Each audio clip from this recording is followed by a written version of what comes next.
बिस्मिल्लाहिर्रहमानिर्रहीम। अस्सलाम वालेकुम नाज़रीन, आप यूट्यूब चैनल देख रहे हैं। मैं इमरान ख़ान हूँ। अख्तर मेंगल साहब की पार्टी ने एक प्रोग्राम किया कोयटा में, और वो उनके वालिद अता मेंगल साहब के हवाले से उनकी बरसी पे प्रोग्राम होता है, और कोयटा में ये प्रोग्राम था। उसके बाद एक खुदकुश धमाका हुआ है।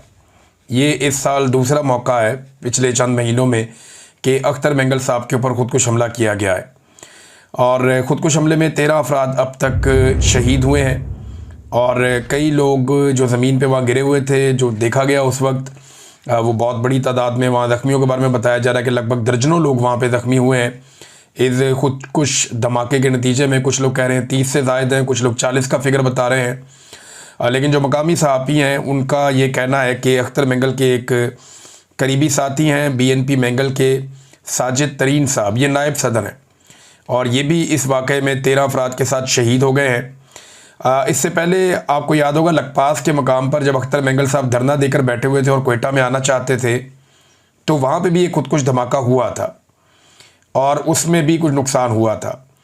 अब ये खुदकुश धमाका होना, इसके नतीजे में लोगों का शहीद होना, एक्चुअली अख्तर मेंगल साहब की लड़ाई तो इस वक्त रियासत के साथ है, लेकिन क्या इस मौके से कोई और फ़ायदा उठाना चाहता है? ये एक बड़ा सवाल है जो मौजूद रहेगा जब तक कि गैर जानिबदाराना इंक्वायरी नहीं होती। पता नहीं चलता कि वो कौन है जो अख्तर मेंगल साहब को खुदकुश हमले में निशाना बनाना चाहता है। वहाँ पे अख्तर मेंगल साहब के अलावा महमूद अचकज़ई और दाऊद शाह काकड़, जो पाकिस्तान तहरीक इंसाफ के रहनुमा, ये लोग भी मौजूद थे, और इनके निकलते ही फौरी तौर पर कुछ लोग कहते हैं कि विदिन मिनट्स ये धमाका हुआ है। जैसे ही ये लोग निकले वैसे ही धमाका हो गया, और ज़्यादा लोगों का ये कहना है कि इसमें मुमकिन तौर पे अख्तर मेंगल को टारगेट किया जाना था। खुशकिस्मती से वो भी महफूज रहे, महमूद खान अचकज़ई भी महफूज रहे, और दाऊद शाह काकड़ भी महफूज रहे। लेकिन ये बड़ा अनफॉर्चुनेट है कि 13 लोग इसमें शहीद हो गए। अब अख्तर मेंगल साहब ने क्या कहा इस दिन, ये मैं आपको बताऊँ। डॉक्टर मारंग बलोच को 3 MPO के तहत कैद किया हुआ है, और 4 माह से उन्हें रिमांड पर रखा हुआ है। क्या मुल्क 2 लख्त करने वालों का कभी रिमांड दिया गया? क्या आइन तोड़ने वालों का रिमांड दिया गया? क्या मार्शल लॉ लगाने वालों का रिमांड दिया गया? ये तल्ख सवालात हैं जो अख्तर मेंगल साहब ने पूछे।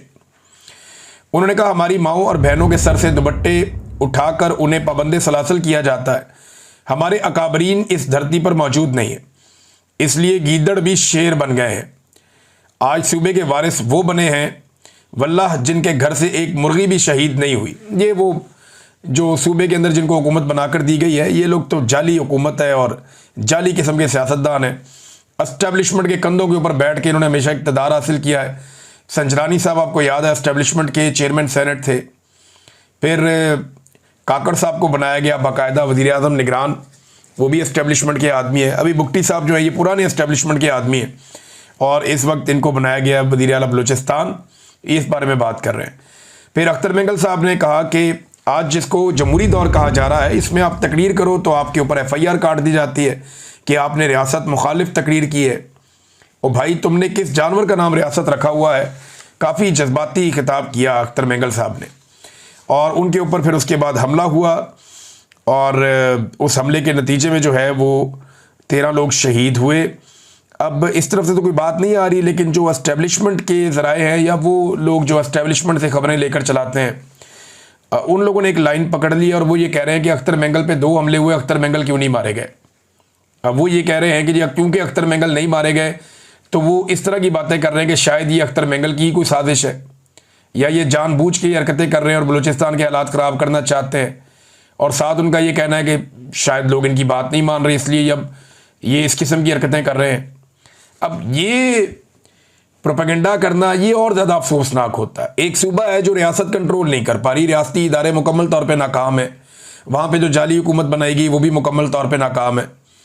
आज बलूचिस्तान का कोई माई बाप नहीं, कोई पूछने वाला नहीं है। हाँ, वहाँ से सिर्फ मादनियात निकलती हैं, और वो मादनियात बगैर किसी तातुल के जाती हैं बाहर, सिर्फ उनका ख्याल रखा जाता है। इंसान की ज़िंदगी की वहाँ कोई कीमत नहीं है। जो ज़ायरीन जाते थे ईरान, वो नहीं जा सकते ज़मीनी रास्ते से, रास्ते बंद कर दिए गए। आप रात के वक्त वहाँ पे कहीं ट्रैवल नहीं कर सकते, दिन के वक्त भी आपने जाना तो सिक्योरिटी का आपका बंदोबस्त होना चाहिए। तो हंसते बसते बलूचिस्तान को यहाँ तक पहुँचा दिया गया, और अब जो लोग बलूचिस्तान के रहने वाले एहतजाज करते हैं उनको पकड़ के या तो अंदर डाल देते हैं, या इस किस्म की हरकतें उनके साथ हो रही हैं।